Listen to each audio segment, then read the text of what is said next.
Good afternoon and welcome. My name is Monica Wedlock Kilpatrick, and I serve as the Director of Connect Ministries for the National Benevolent Association of the Christian Church Disciples of Christ. As we get started, I would like to inform you that this webinar is being recorded and will be available for future viewing on the NBA website at nbacares.org/mental-health. This webinar begins our 2018 series of webinars and educational trainings offered by the NBA Mental Health Initiative. Today's topic is Broken Families, Broken Souls, the impact of the U.S. immigration system on children and families. Today, we will discuss the psychological and spiritual impact our current immigration policies and practices have on the disciples' migrant communities. This webinar will explain what trauma is, share stories of those who have experienced immigration trauma, and what the church can do to make a difference in the lives of children and families affected by the broken U.S. immigration system. This webinar also serves as a resource for addressing the needs set forth in General Assembly Resolution GA 1723 on becoming immigrant welcoming congregations. It can be used as a tool for discussion and call to action in congregations, regions, and general church ministries. For today's webinar, there is much information we want to cover, so the presentation portion may go up to the end of the hour. If necessary, the presenters have graciously agreed to remain on the webinar for an additional 15 minutes to answer questions. Throughout the webinar, if you have questions that emerge, we'll welcome you to use the Q&A feature by clicking on the icon at the bottom of your screen to submit any questions. Please include your email address so that if we are unable to get to your question, we can follow up with you directly after the webinar is over. To request technical assistance, you may also use the Q&A feature. If you're participating by phone, you may email me at mkilpatrick@nbacares.org. Again, this webinar is being recorded and will be made available for future viewing on the NBA website in the coming weeks. To begin, let me introduce our speakers. Nancy Cordova Molina is a member of Casa de Oración Christian Church in San Diego, California, along with her husband, Jorge Molina. Nancy is originally from Sonora, Mexico, and migrated to the United States as a teenager. She completed a master's degree in Peace and Justice Studies at the University of San Diego and has worked at a community clinic promoting mental health, and now works at the University of California, San Diego as a research assistant for Owen HIV and AIDS Clinic. Nancy is also a recording artist who promotes justice and peace through her music. Last year, she released her second album entitled Migrant Wings. If you would like to contact Nancy, please email her at nancycordovamusic@gmail.com. We also have Reverend Hector Hernandez, who is the Hispanic Outreach Coordinator for the NBA Mental Health Initiative. In this role, Hector has particular responsibility for adapting, implementing, and evaluating the NBA Mental Health Initiative design within and in relation to the Disciples Hispanic communities across the church.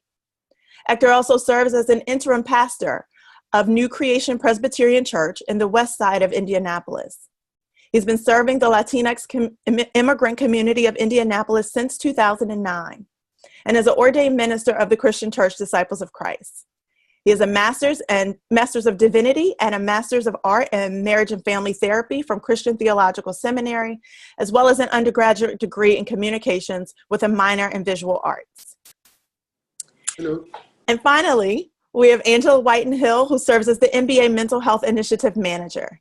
She's an innovative family and children's therapist, as well as a licensed minister with experience in the mental health field and higher education, with proven success in interdisciplinary program development, bridge building, and organizational leadership.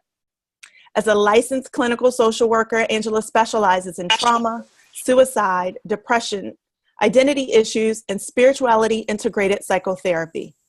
She's formerly served as a chaplain and therapist at Tennyson Center for Children, an NBA Health and Social Service Ministry partner, and one of the Rocky Mountain region's leading residential treatment centers, where she helped create one of the nation's few spiritually integrated residential treatment programs. She has led and facilitated multiple training workshops on therapeutic intervention and cultural competence within the social work field. Angela earned her Master of Social Work degree from the University of Denver and a Master of Divinity from Union Theological Seminary in New York City. She's also earned a certificate in marriage and family therapy from the Denver Family Institute, where she served as a psychotherapist in the Institute's community clinic.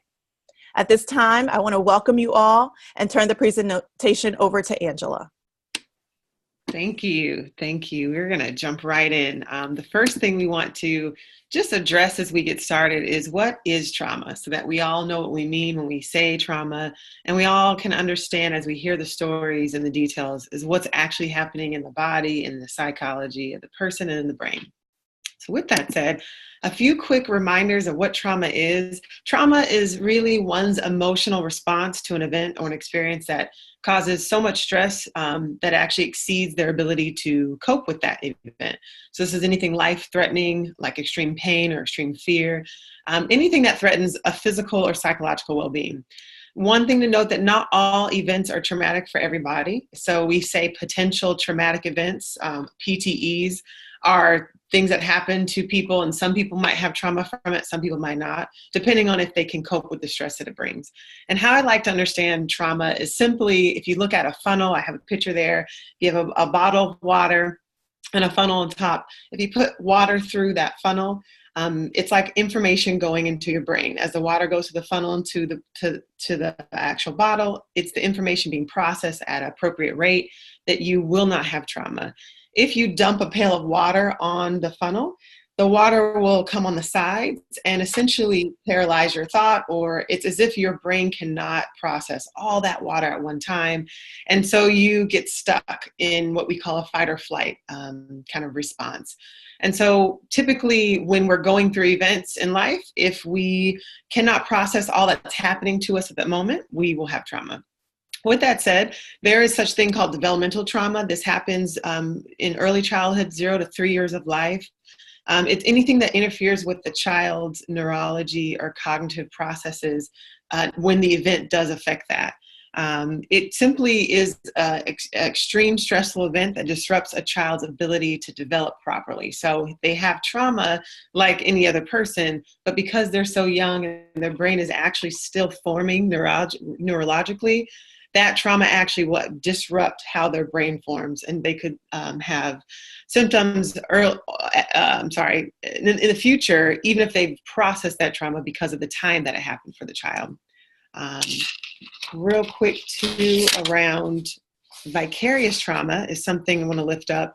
This is when you may not have experienced the actual event yourself, but you've heard or listening to others experience an event. If you're a clergy person or a friend or neighbor of someone who's been through immigration, you're listening to their story and your brain is not prepared to cope for that stress, you could also have a vicarious trauma or a secondary trauma. Complex trauma is another type of trauma that is actually repetitive trauma. So it's not a one-time event like acute. It's something that happens over and over and over again. And the effects of complex trauma are different from an acute trauma in that it is cumulative. So the same way that you would unravel one event, now you're unraveling 15 over time. Typically, complex trauma is located in a patterned relationship. We see like an abuser that you might know, or you go to this one event or space every day and you might be physically hurt.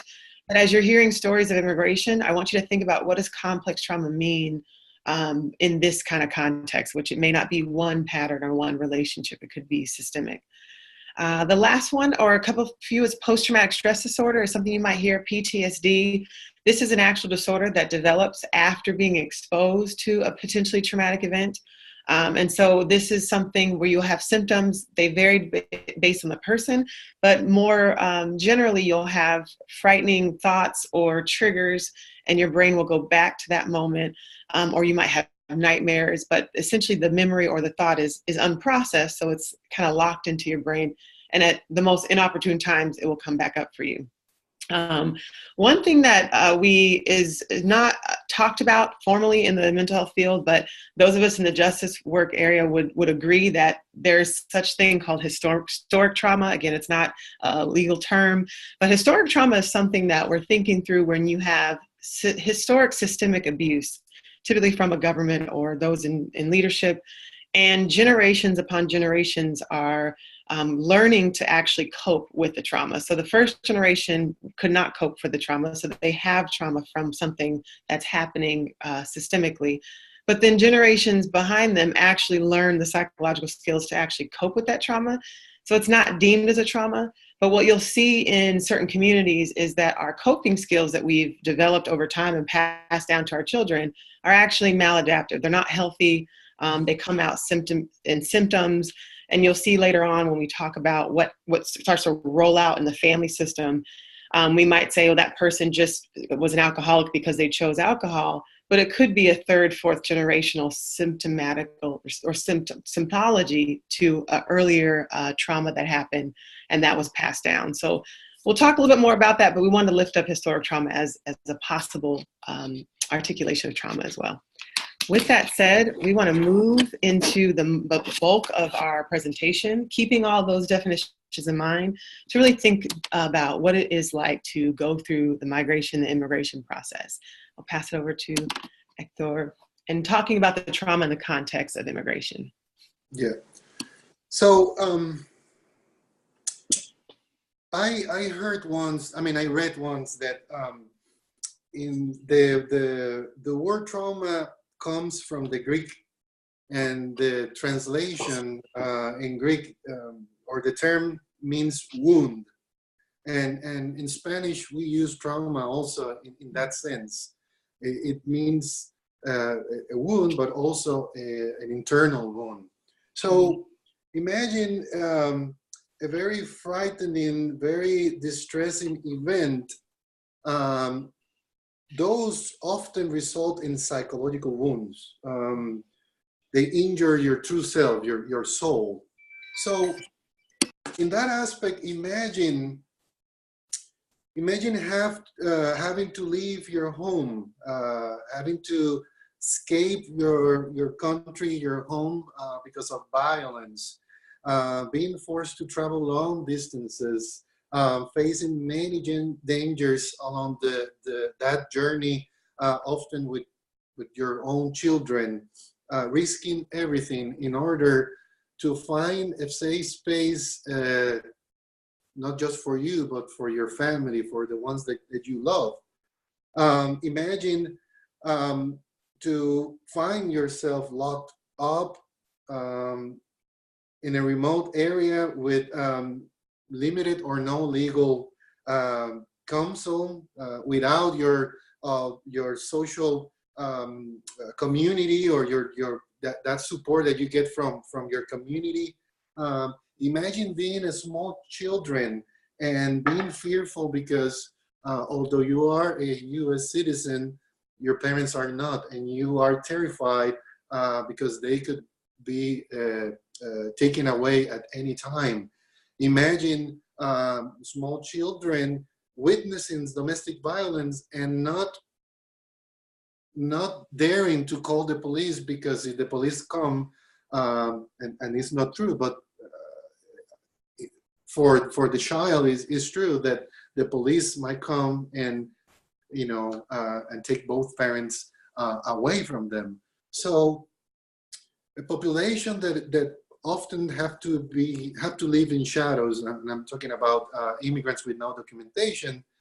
They are dealing, their daily life is often, they have to deal with complex trauma. They have to deal not just with the traumas of the past, but daily traumas, if you want to move forward. And then the question is, why? I mean, you're talking about immigrants with no documentations. This country has laws. Why people don't get in line? Well, that is a valid question, but is an incomplete question, or a very simple way to see this complexity. Our system is broken.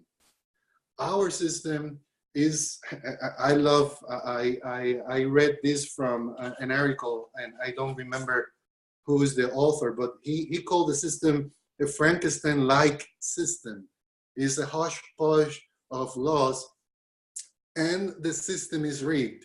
It's rigged because is a system that incentivizes immigrants to be incarcerated, and that makes money, a lot of money for some few companies, companies that have for-profit jails and prisons.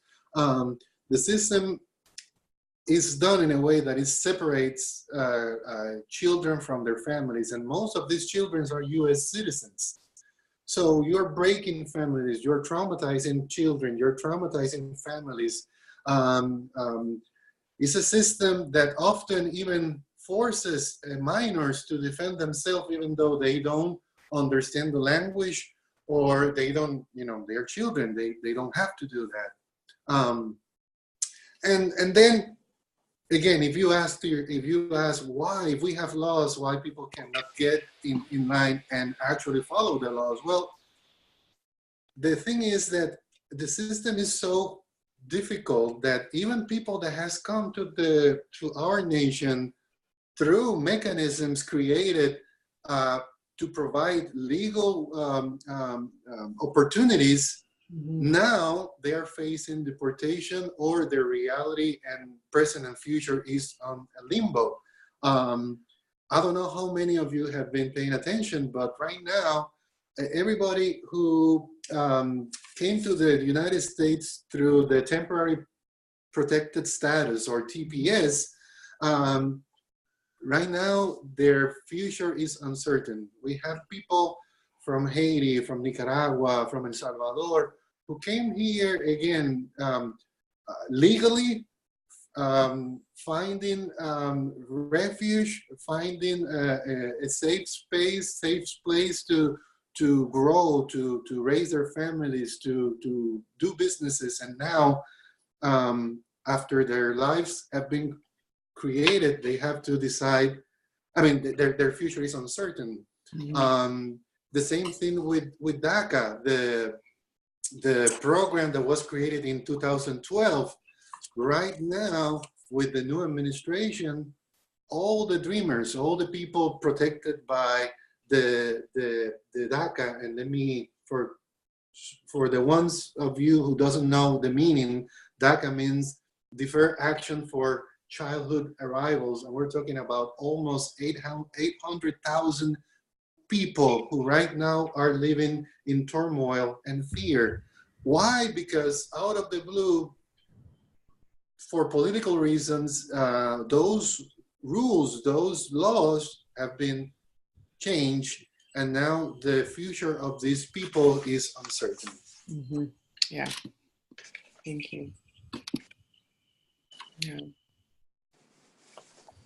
So the impact of this Frankenstein-like system, and I found the name of the person, Professor Cesar Garcia from a university in Denver.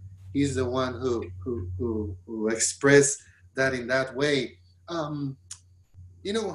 Historically, immigration and criminal law have been two different things. But from the last decades, it has become one giant mess, and there is a lot of economic interest. So immigrants have become a cash cow. I said it wrong. I'm sorry. A cash cow. You have this population that, like I said, makes money for private prisons, but also they are forced labor because when they are in prison, they work and they are paid only $1 per day. So they become, even though when they come as asylum seekers, and when they come with through legal mechanism, they can, they get trapped in this changing, in these constant changes of laws. And again, they become a target. They become a target for exploitation. So when you have to live in that reality, anxiety, depression, the post-traumatic stress disorder is reignited by daily situations. I will never forget a member of my congregation who took me from the church to my house, and when he crossed a psychological boundary, he began to tremble because he was fearful, and it was the first time that he was driving beyond that point.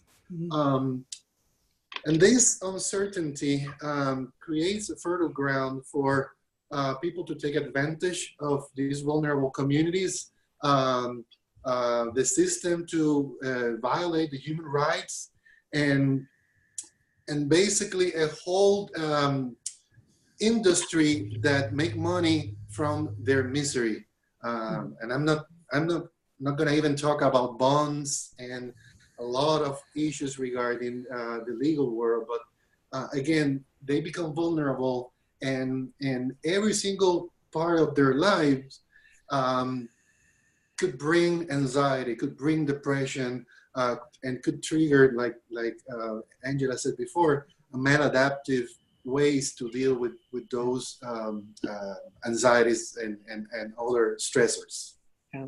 One thing I just want to add to this in terms of that impact, thinking about developmental trauma, yes, our children. So the 0 to 3-year-old child, who we'll talk a little about the journey, but at any moment, if a system jolts its policy and now the family has to switch to the policy, it means mom goes back home and you're left without a mom, or you're moving and leaving. That 0 to 3, the impact is not just the trauma we have, it actually impacts how the brain develops. So in the future, that child is unable to focus in school, that child's unable to have a connection and a relationship, and it's not because they can't, there's something wrong with them. It's because at 2 years old, somebody ran in their house and stole their mom from them, or whatever happened. And so I want us to think about we're going to talk a lot about children, but when these traumas happen, and if the system itself is a perpetual abuse, and it's not thinking about the mental health of the people involved, but mostly thinking about the monetary value, there's going to be so much impact, particularly for our kids in that moment. And one thing. Oh, go ahead, Nancy. And one thing I would like to add to that point also is that 1 in 4 children in the U.S. live in immigrant families. So there are about 18 million children living in those situations and prone to trauma. Yeah, definitely. Yeah, and the other thing that I might add is that how people cope with these stressors have again an impact in families and communities. When you cope in a destructive way, using alcohol, using violence, I mean, again, it's a generational trauma. The adults are dealing with the trauma one way, coping in a destructive way, and it's affecting the rest of the family. And as pastors, we have to deal with this. Right. We'll move into the details, but with what you mentioned, also, if your nation state is not helping you, you cannot get access for proper healthy treatment. So your maladaptive coping skill is so your brain doesn't snap. It has to defend itself, but you can't get the help that you even want if you tried. So with that, we'll move into the wounds of the journey. What does it look like, feel like to walk through? And again, wounds is synonymous for trauma. And when we're thinking this way, what are the traumas of the journey? What are the wounds of the journey that sit with you spiritually, mentally, emotionally, and even neurologically for some people? Yes, so I wanted to touch upon the point of resilience. It is not easy to migrate. We know that, and the journey before and after are not easy either. Migrants are so courageous to make the decision to leave behind everything they know, and they bring with them a great sense of hope, faith, and strong will to create better lives for themselves and for their families. However, the journey is so difficult, and we wanted to share that quote, that Mexican proverb: "They tried to bury us, they didn't know we were seeds." Mm-hmm. So there's great resilience within the immigrant community. However, they are exposed to so many traumas, and I wanted to touch upon 3 events that happen along that journey to migration, we gotta take into consideration that migration happens in 3 stages. There is the pre-migration stage, and that really relates to the stressors that are causing an individual or a family to leave behind their country of origin. And some examples of that could be political unrest, violence, poverty, even environmental crises. Then the other stage is the actual journey from their country of origin to the receiving country. And they experiment so many traumas. They're exposed to so many dangers during their journey, so many safety concerns, lack of resources. They're exposed to human trafficking, sexual assault. I know that I think it's 4 out of 5 women experience sexual assault while trying to cross the border from Mexico to the U.S. And they lose that support system they have in their country of origins or in their communities. Mm-hmm. Then the third stage is post-migration, when they're in the receiving country and they're trying to adjust to their new environment. They have many challenges, including unemployment, poverty, domestic violence, so many traumas. And I don't know if Hector or Angela wanted to add any other points to those. Well, on the post-migration, I might add something that I deal often, and is religious trauma. A lot of our, and I'm talking especially about Latinx or Hispanic immigrant, especially undocumented immigrants, that when they lose all the community, the support of their communities, and when they come here, the church becomes the family. And if the person who is in charge, the pastor, the priest, has some agenda, might use that on a way that could re-traumatize people. A lot of the people that come to my churches, to my church, they have come from churches in which they have been traumatized, in which they have been re-traumatized, they have been dehumanized, and religious have been used as a way to take away their money. So a lot of people come with some challenges on their faith, trying to understand, why this happening to us. So that is something that is very important, because religion and faith especially often becomes a way for people to cope in a positive way. Right. And I don't know if Angela want to continue. Yeah, just on that, just kind of walking through each section, a lot of us who are born in the U.S. and kind of have had the privilege of being in this type of country have no idea what we call a push factor is. Push and pull factors are what we use when you're working with immigrant families. And that pre-migration stage, the political and governmental violence and arrest that happens in other countries, we've never seen in this country. The hunger that people experience is not something that we can understand. Poverty or some environmental crises. So the seawater rising in the city of your family, and you have to leave because you no longer have land. These are concepts that we don't understand fully, and these are people have journeyed kind of unfathomable traumas even before starting the process of coming here. And so I was a chaplain at Tennyson Center and worked with a child who was sought asylum. His family sought asylum from the Congo, and this child saw rape, saw violence, saw a friend of his pass away from being hungry.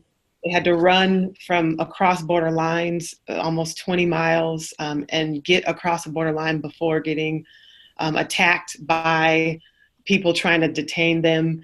Once they got across the lines, we remember him telling us in one of our therapeutic moments that he ran from a lion, and this child he didn't know the word lion, so he had to describe what was chasing him. And you just hear these stories, and this is a 5-year-old who has been through more things than I would ever be in my adult life. And they haven't even set foot in the US yet. So they haven't experienced the racism, and haven't experienced the language barriers or the family being left.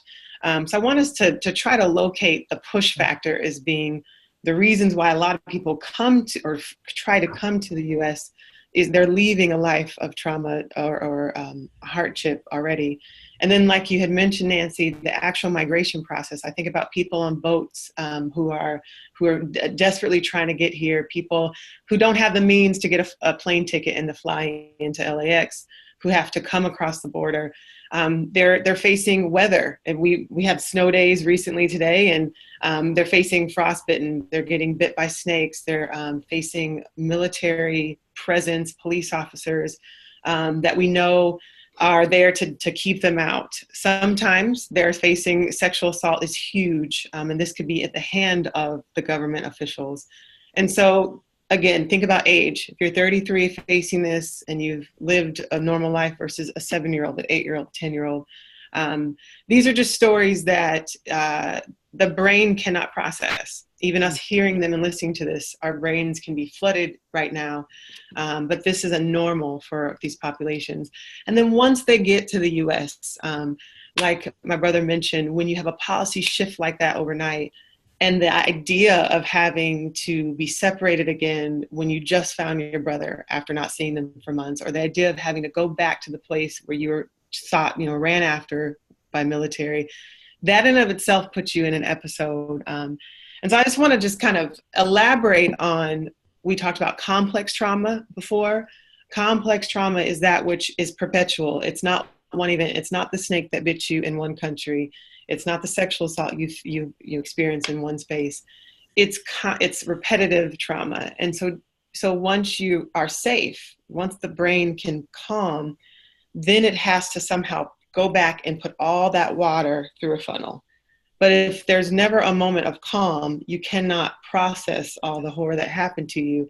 And so if a policy shifts like it recently did, this is not allowing the people of God to experience the peace of God. And this is, I heard someone on the news say, our government has the right to do this, but is it lawful under God to create a system in which somebody's brain literally cannot process what it's been through? We'll keep moving, but just thinking through how the brain is responding to this, how the spirit is responding to this when you're traveling through each moment of this experience. Oh yeah, definitely. It is important to understand each of those stages, and it helps us better understand people and how to better be of support to them now that they're here. Yeah. The migration process is about losing status in terms of legal status, but also educational and social status. There are many people who come here with degrees who are unable to practice what they studied, and that is a sense of loss that they experience. Loss of proximity, physical proximity to loved ones is a major one, because it is proven that proximity to loved ones can reduce the levels of stress. A great challenge with identity, definitely. Concern and guilt of leaving family members in places of origin is a big one also. That constant thought of what is going on with your loved ones that you left behind. Difficulty in adaptation for sure. Language acquisition, employment, etc. There are so many challenges. Loss of parental figures also. Mm-hmm. And that is going to take me to the next point. I would like to share a few stories that from my congregation. There are at least 3 families who are going through this through this great loss of losing a parental figure because of the tensions. I will use pseudonyms for the names, but I would like to share the story of Carlos. He has been in the U.S. for over 20 years, has 2 children, 1 grandkid, a wife, He is a leader of one of the ministries and has supported our church in every way possible. The day he was detained, he was on his way to work and was detained by a car, an incognito car, actually. And it happened to be an ICE agent, and he was detained there. He has been in detention for more than 10 months. And one of the things that I wanted to highlight is that his wife is also undocumented and has not gone to visit him out of the fear of being detained herself. The second story I would like to share with you is about Luis. Luis has been in the U.S. for more than 20 years. He has also 2 children and had already applied for permanent residency 15 years ago through his brother. He was actually a victim of fraud by a lawyer who had not been licensed. The process got corrupted, and because of that, he got deported because of the lawyer's malpractice. The day he was detained, he was also on his way to work. Luis had already a previous deportation order, and they used that to deport him within 4 hours. It was so quick, we couldn't do anything to help him. His daughters cry constantly and have difficulty concentrating in school activities. The third story I would like to share with you is about Francisco. Francisco fled Guatemala because of violence. His family had suffered so much, and he came here because of that. He has 5 children here in the U.S. and a wife. 3 of his children need special attention in terms of health and learning capabilities. The day he was detained, he was on his way back home from a morning prayer at church, and an ICE agent was waiting for him outside his home. He has been in detention for 4 months, and his youngest child constantly asks his mother, "When is my dad coming home?" This not only makes him cry, but also his mom, who is trying to support the family financially and who's fighting the case for her husband. I also wanted to share a story about the medical challenges. A very close friend of mine, he lost his father because of cancer. The father had a constant pain, but he didn't have health insurance to go see a doctor. By the time the pain was unbearable, it was too late. He had terminal cancer and died after a couple of months.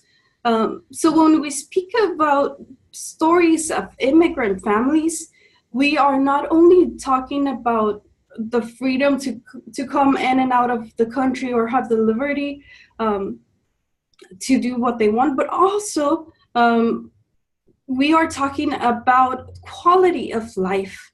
When someone is unable to meet basic necessities such as healthcare, we are talking about human rights also.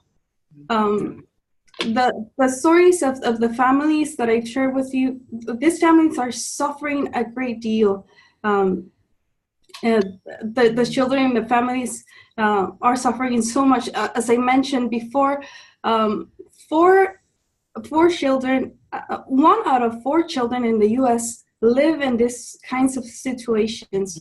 And when a parent is detained or deported, the loss of parental income results in housing and food insecurity, which are predictors of poor social and educational outcomes for the children later in life.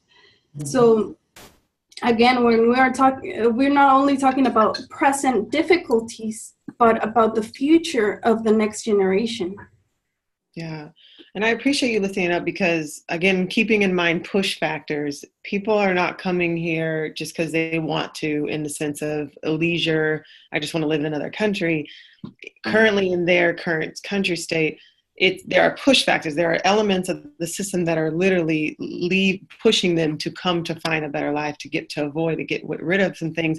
And we can go into this, we're going to talk about this in another webinar, but the funding and the ways in which our country can support those countries, or the money that we have that we could offer is not our value system. We're not supporting these countries. We're not even supporting a better, not fragmented immigration system. So it's not, I think I hear in our mind, people go, well, we hear this concept, well, these people shouldn't come here. They shouldn't come here illegally. This is what you get when you come here illegally.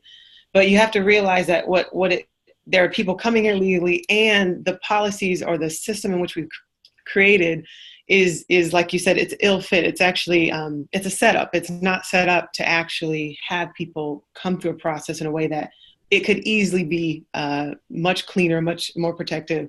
This wouldn't happen for people in that way. And even more than that, our laws, our foreign policy, the way of life, the reason that we live the way we live is at the expenses of other countries. So the American dreams, in some aspect, is a nightmare for the rest of the Americas. It's a nightmare for the Caribbean, and the war on drugs, for example, has displaced so many people. So again, this is a very complex issue, and our actions have consequences. Right. Our inaction has consequences. And something that I forgot to say that I'm not gonna forget myself if I don't say it now is the system is such that the Congress of our nation has a policy in which there is a bed quota that requires 34,000 immigrants to be incarcerated in detention centers at any given time. So we're talking about sinful systems that are grinding a lot of vulnerable people. And we as the church, we as people of faith, we cannot be idle. We have to take a stand. I appreciate you mentioning that. We're going to go into, what the church can do. I did want to lift up a recent happening that happened in my city. I go to Christian Church, and there's a church across the street from us, Greenwood Forest Baptist Church. Jill Kendu was a member of a neighboring church of ours for the last 10, 15 years. And he did everything right, and he was legally here. And so when you talk about a system that is essentially unlawful and creates issues, I want to quickly mention him. He came to the U.S. after seeking asylum. He witnessed sponsored state violence in the Republic of Congo. So he came here, applied for political asylum. He was denied political asylum, but was offered an order of supervision. And an order of supervision actually allows you to work and drive and live legally in the States. And so this was reissued every year since he came until last year, 2017. He worked at a factory in Apex. He was starting to just study cutting edge database software to perpetuate his career. He's been at the Greenwood Forest Baptist Church, sat in the same seat like many of us for 10 years. And essentially what has happened is he attends his meetings regularly. And I put him on a track for deportation the end of last year. And so he kept going to his appointments. Every appointment he'd go check in. The officer in Charlotte, he'd go with his pastor, told the pastor he will not be deported without a forewarning. And so he was currently applying for a stay of removal, which is what will prevent his deportation up to a year based on a dire medical need. So that he has a medical condition that could not be released because of records, but his doctor confirmed that his medical condition, he can only get medicine either in the US or Canada. It's nowhere else. You can't access it anywhere else. And so he applied for the stay of removal on these terms, which is usually what you do when you do get them. He gives it to the ICE officer. The pastor sitting outside with his bag, he walks into his meeting on January 9th of this year, and the pastor does not see him again. He was told, that he was taken. He was put in a detention center in Georgia. This detention center was known for having some sort of medical services, so they put him there. But there's all these allegations that they actually don't do medical service because it is a private jail. It's a private prison. And it's not connected to any state, checks and balances. And so literally in my city, my pastor, Christopher, was standing up last week. We're starting to put out petitions begging our state to go and bring him back, because if he is taken back to the Congo, he will be killed, because he saw the state murders. And if he's not given his medicine in the detention center, he will die. And this is somebody who had the paperwork, went to each meeting, went to the meeting with the pastor, just like he did the last month. And the pastor was sitting there with his bag and came back and then told us last week. So this is not someone breaking the law in that way. Even when you do the system right, if you have a quota for 34,000 beds and you need people to fill a center, you're going to pull someone like Joba Kendu unlawfully. So they'll say it's legal because they denied his stay of approval. So technically it's legal. But is this righteous? Is this the way that God would have a system work? And no. So what can the church do? What are we to do if we're like me at a church where at my current church, I don't think there's anybody in this status, but down the street there was, but I'm sitting here. I don't have people in my world that might be walking through this. What can we do? Mm-hmm. So again, as people of faith, the Bible is very clear. I think that if we truly follow Jesus the Christ, everything that Jesus' ministry tells us what to do. There is a text in Leviticus, there is a text in Matthew that we often use whenever we talk about that, and it talks about the stranger. It talks about how to treat your neighbor. And if you see that photo, that is just a small group of disciples, pastors, who were part of a broader group of clergy who were in Washington fighting, demanding a clear and clean Dream Act. So our denomination, the Disciples of Christ, on our last assembly, we passed a resolution GA 1723, and that resolution has a lot of key information that can help us, can guide us, can promote our churches and our ministries to take a stand. And I was listening to a podcast and I heard the following. I heard the following statement, and I think that, well, let me say it. Paul Francis, in one of his homily in 2015, he talked about globalization of indifference. And I think as the church, we have to stop being indifferent. Yeah. We have to take actions, and we have, if we don't know how to do it, well, we have to figure it out. And the resolution is divided, at one point is divided by 3 different areas: healing, protection, and prevention. And I think it gives us some good ideas, some good direction about what to do.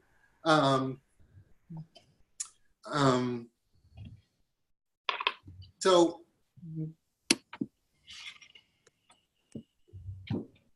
I'm sorry, I don't know how to multitask. I was reading something. We as a church, we can plan, we can gather resources, we can identify families who are facing detention and deportation. What I will recommend to everybody is look for nonprofit and look for other organizations who are already doing, who are already in the middle of the trenches, and ask them, how can I get involved? How can I collaborate with you? How can our church be part of our community? If your church is white, if your church is African American, if your church is in a reality that you don't have immigrants, refugees, or exiles, reach out to other churches, reach out to other people, reach out to other groups who are doing, and ask, break out in difference and ask, how can I get connected? How can we work together? The concrete example I can give you is I reached out to a local organization called IndyCan, and I was very clear. I went to a meeting and I said, I don't know how to, beyond what I'm doing in my church, I don't know how to work, how to change, how to address this issue in a systemic way. And I became part of that group. And we have to build solidarity. Mm-hmm. We have to build solidarity between immigrants and non-immigrant congregations. I will invite you to reach out to Obra Hispana or Hispanic ministries.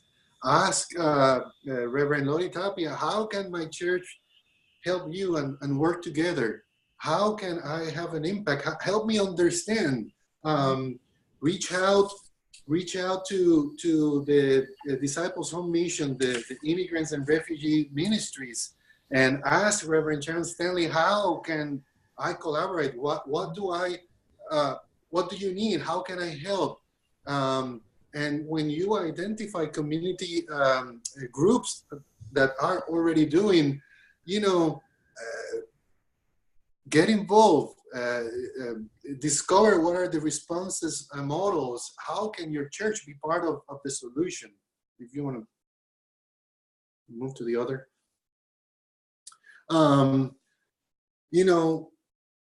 We have to educate ourselves.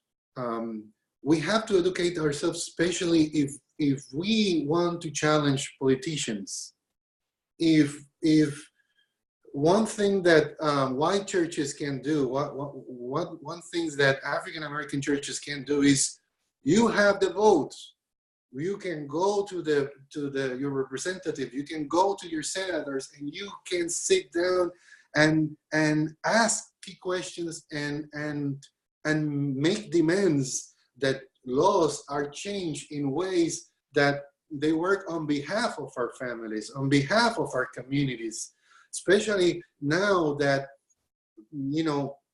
thousands and thousands of people are facing deportation either to DACA or to the other mechanism. How can you be a power of change? How can you help vulnerable families to reach out to legal access? I am a pastor of a Presbyterian church. I challenged the presbytery, I challenged the synod, and we got funds. And that way I can help the families that I'm pastoring with actual funds for legal help. And let me keep moving because I'm very passionate and I keep talking. Other concrete things that we can do, we can be encouraged and we can act, host prayer vigils. Get connected, challenge, ask your region what they're doing, or if not, challenge your region, and let's see what all of us can do together. Host listening conferences in which you hear people's stories. And if you can do it through art, if you can do it through food, amen, because that connects all of us. You can be intentional to get connected with a church that is an immigrant church and see how can that collaboration and partnership can bear fruits. Host a webinar, host a workshop. Again, break away indifference and let the gospel of the abundant life to be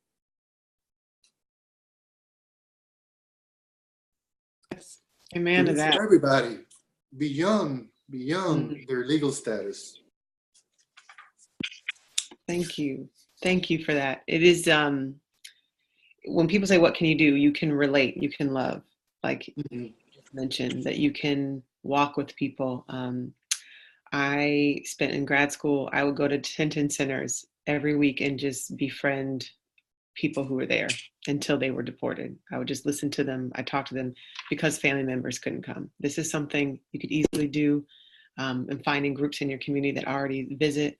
I actually got a text while we're talking that somebody in Georgia might actually attend the deportation site that Jill is at, which if that's the case, we might be able to get him his medicine.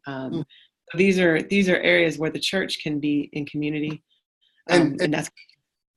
I'm sorry, something that I forgot. Go and visit the detention center. Recently, MBA, the prison and jail ministry peer group. I mean, the prison and jail, ministry peer group. We went to the detention center, and we sat down and we met with some people, and we learned their stories. So there are a lot of things that you can do. And we are doing this because we want our church to move, to act. One of the things also that I would like to add is that partnerships are really important. And even though there's not an immigrant family in your congregation, maybe your congregation could do fundraising activities to support a family in another sister congregation. Those are acts of love that are really tangible, that are really visible, and that do make a difference in the lives of people who are struggling through those issues. Amen.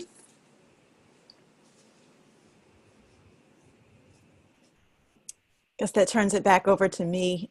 This ends our presentation portion of our webinar, and I want to give a special thank you to Nancy, Hector, and Angela for just some really important and powerful information, as well as stories, right? It's one thing to get the information, but it's another thing to hear the stories of the ways folks are actually impacted daily around these particular issues, and folks within our church, within the disciples community. And so we want to be mindful of that.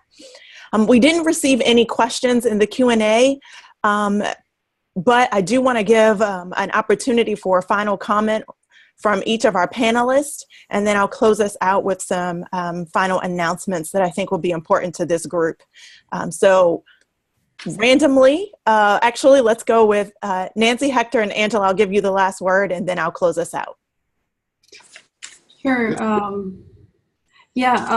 Let's just continue being that voice that fights for justice, that brings forth light to the suffering of other people.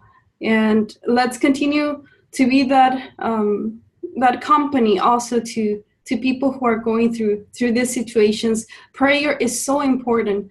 I have experienced the detention of my husband, and because of the prayer that my church did for me, and all the churches that I contacted, God perform a miracle. So prayer is so important. Pray with them, hold their hands, and be there.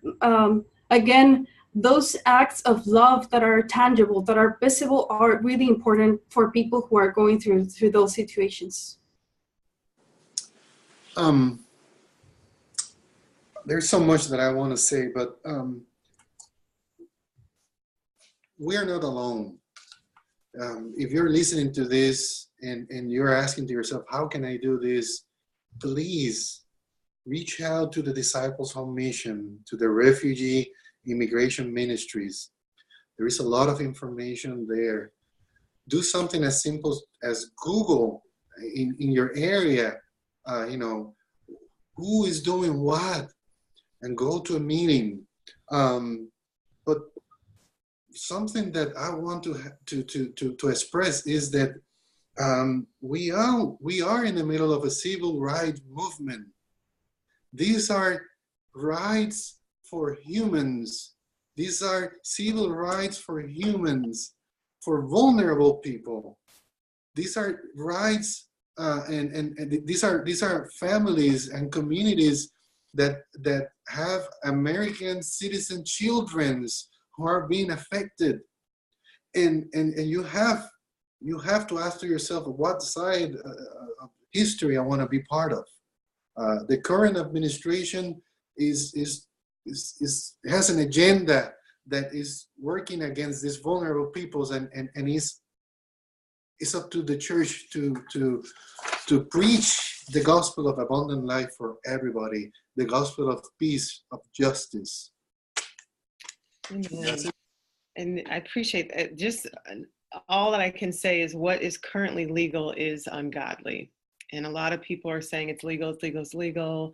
Yes, there are laws that are doing what they're supposed to do, but it doesn't mean as people of God that it is, in our view, right. And so with that, everybody has the right to have their brain function properly, to have a calm setting where they can experience the abundance of life.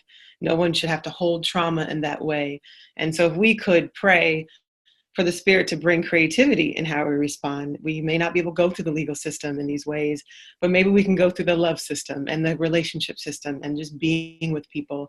And I do believe that God will show us how to stand in this moment. Well, amen to that. This ends today's webinar, and I want to thank each of you for your time. Please consider the many ways you and your congregation, your community might get involved or further your ministries in becoming welcoming congregations for those who are experiencing this kind of trauma, particularly that related to immigration. Today's webinar recording will be available on the MBA website soon for your convenience, and we ask that you please share this resource with others. We were asked if it would be possible to have this translated into Spanish, and we'll work on doing our best to try and get Spanish subtitles if possible, or a version that can be shared out with that community. We also want to invite you, this is really kind of a series of webinars and information that we're doing around this hot topic of immigration, this thing that we're facing daily together. And so join us next month for a webinar entitled Lock Up Your Neighbors, How the United States Deals with Immigration. This webinar will be hosted by our prison and jail ministries of MBA, and will be held on Thursday, February 15th at 12 p.m. Central, 1 p.m. Eastern. So 1 month, meet us back here. You've heard some of the stories of those who have been detained. You've heard those stories today. And so our next webinar will kind of take you inside or behind the bars of their experience, what they're experiencing behind the bars. What's the longer journey for both detainees and their families? What can we do legislatively and as the church to support those families experiencing this and to make change in our communities, in our regions, in our nation? For more information and to register, we invite you to visit the MBA website. Get connected to our mental health ministry, to our prison and jail ministry through mbacares.org. Like us on Facebook, follow us on Twitter and Instagram, and visit our MBA webpage for more information related to Disciples Health and Social Services. We thank you, and we hope that you have a great afternoon. Many blessings. Thank you.